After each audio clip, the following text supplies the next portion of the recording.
Welcome back to another video, everyone. In today's video we are going to install Android on Virtualbox. Recently, I believe it was last week, I uploaded a video on installing virtual machines. That video wasn't too good in terms of audio, but I'm pretty sure it helped you out. So today we're going to install Android. Of course, the video I uploaded recently, it was basically a general procedure. It's basically how you install virtual machines via VirtualBox. But since I use Android most of the time, today I'm just going to show you guys how to do that. And in this video, we're going to use Android Pie, which is the latest from Android x86. It's the stable one. There's also Android 10. I know majority of you would prefer use Android 10, so it's from BlizzRom. But for now, we have a few bugs on this, so I am not recommending it. I am not going to use it as yet, but when our official release is ready and it's stable enough, I'm going to do a few tests myself. I'm going to create a new video perhaps, or if not, I would just have the links to it in the description. Also, for those of you who would like a desktop experience of Android, you can try out PhoenixOS. Works pretty well. I've had it in the past. I've installed it on some of my PCs before, and I've used it as a daily driver, and it works pretty well. So that's basically how it is. Really nice there on the page. Not sure why the page didn't load up completely, but it's fine anyway. So here's the downloads here. I'll have the links to PhoenixOS in the description. So you see there's an ISO, so you can download this ISO and install via VirtualBox, or I can have the VDI in the description as well, so you can see this ISO image. So that's pretty much it here. So for the desktop experience, you install PhoenixOS. So this is the download link for Android 9.0. So you see I have it right here. So there's of course for 64-bit and also for 32-bit, and there are also other versions of Android from Android 1.6, Android 0.9, and Android 1 and Android 4.4 and the others. But like I said, for today we're going to install Android 9.0. So here it is. I'm going to install the 64-bit ISO. Now, depending on your PC's architecture, you would select your package. So if you're 32-bit, you download 32-bit. If you're 64-bit, you download 64-bit. So in my case, 64-bit, and the download should start now. Let me just make my selection, and of course it will start downloading.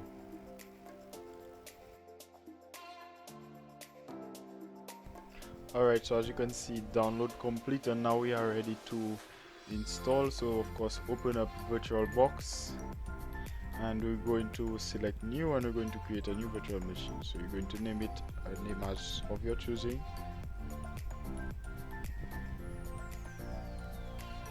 And for type, we're going to select Linux, and we're going to select other Linux 64-bit, and then we're going to select next. And we're going to now allocate our memory. Now, depending on the amount of memory that you have, you're going to allocate that for Android 9.0. Minimum, you can start with 900 megabytes, but it wouldn't be too smooth for the operating system. So I'd recommend at least 1.5, but I'm going to go with 2 gigabytes of RAM. And we're going now with the storage, so leave all this as default.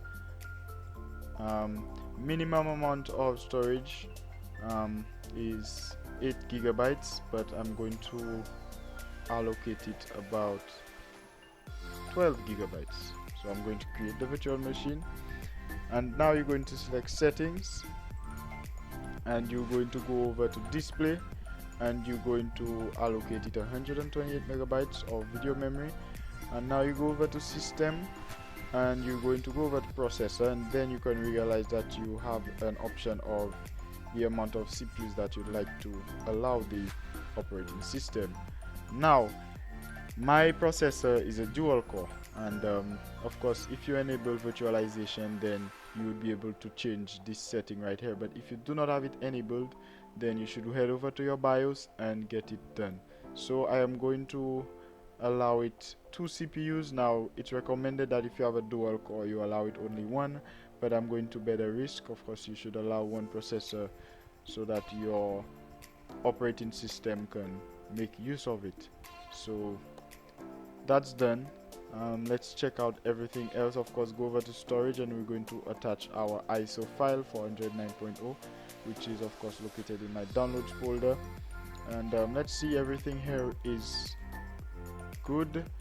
You can also attach your USB drives, so whether it be you have a webcam or a USB microphone or whatever else that you'd like to connect, you select your USB controller, whether it be 2.0, 3.0 or 1.1. I'm not going to do that as yet, so I'm just going to select OK, and it should be done. Now you're going to click start to start your virtual machine, and now we are going to make our installation. So you can select live CD to run a live installation, meaning you're not going to install it, you just want to try it out to ensure that it works smoothly. But I'm going to make an installation immediately, so we're going to select install to hard disk. Alright, and now you're going to select your up and down arrows, and you're going to select modify partitions, and we're going to use GPT.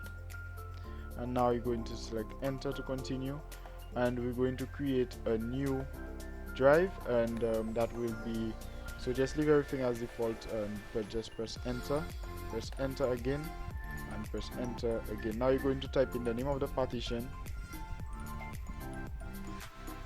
Of course the name really depends on you, it's as of your choosing, so I've already done so. Now you're going to select right, and you're going to type in yes,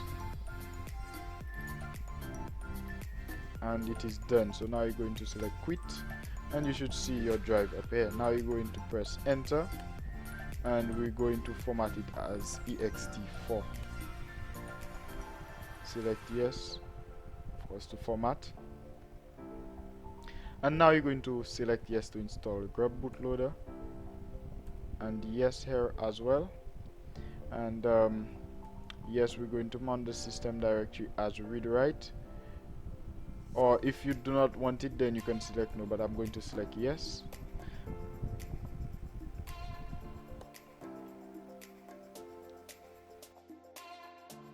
Alright, so installation is complete. Now you have an option to select run Android 86 to boot into it immediately, or reboot. Now I recommend rebooting, but before we do so, go up here to devices and optical devices, and we are now going to unmount our ISO so that it doesn't boot from the ISO when we boot. So now that this is done, we're going to force unmount, and we're going to now press enter to reboot.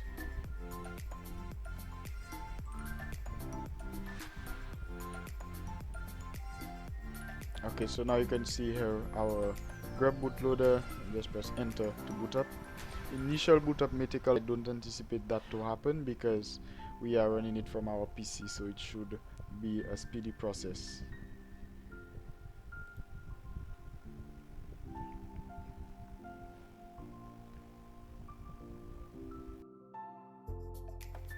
Alright, so we are now on our setup screen, and if you scroll up or down, you would be able to see that there are the other options here. So your navigation bar would appear anytime soon. When you press start, it should appear. So if you'd like to go back or so on, so you can also change your view to full screen if you'd like. So you can easily do it like that right here, but I'm not going to enter full screen mode, it's all your choice. So now let me set up quickly, and now at this point you're going to select your home app. So this is very important, remember to make your selection. So just make sure that you select always, so that it will always run from the selected app. So I'm going to select always right here, and we should be on our home screen. So you see, and it's the same swipe up and down feature. So you click and hold with your mouse and you go up like this. Now if you click and hold too much, you might get the pop-up right here where you can select to change your wallpaper, which is not what we want. So you just do it like this, and it will swipe up immediately. So just to test the internet connection, I am going to open up Google Chrome. Right, so Google Chrome is opening up right now. So now I am going to connect to the Wi-Fi network.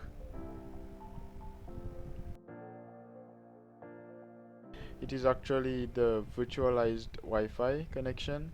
So of course, if you connect your PC to whether it be Ethernet or Wi-Fi, it will be virtualized so that your virtual machine would have internet access. I am going to go over to YouTube.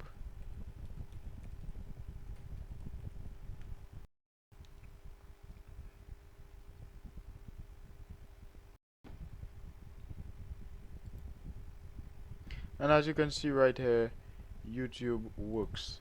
We have come to the end of today's video, guys. So be sure to subscribe to the channel, hit thumbs up, and share the video with others. Thank you so much for watching. I trust that I helped you all out, and I will see you guys in the next video. Have a good one.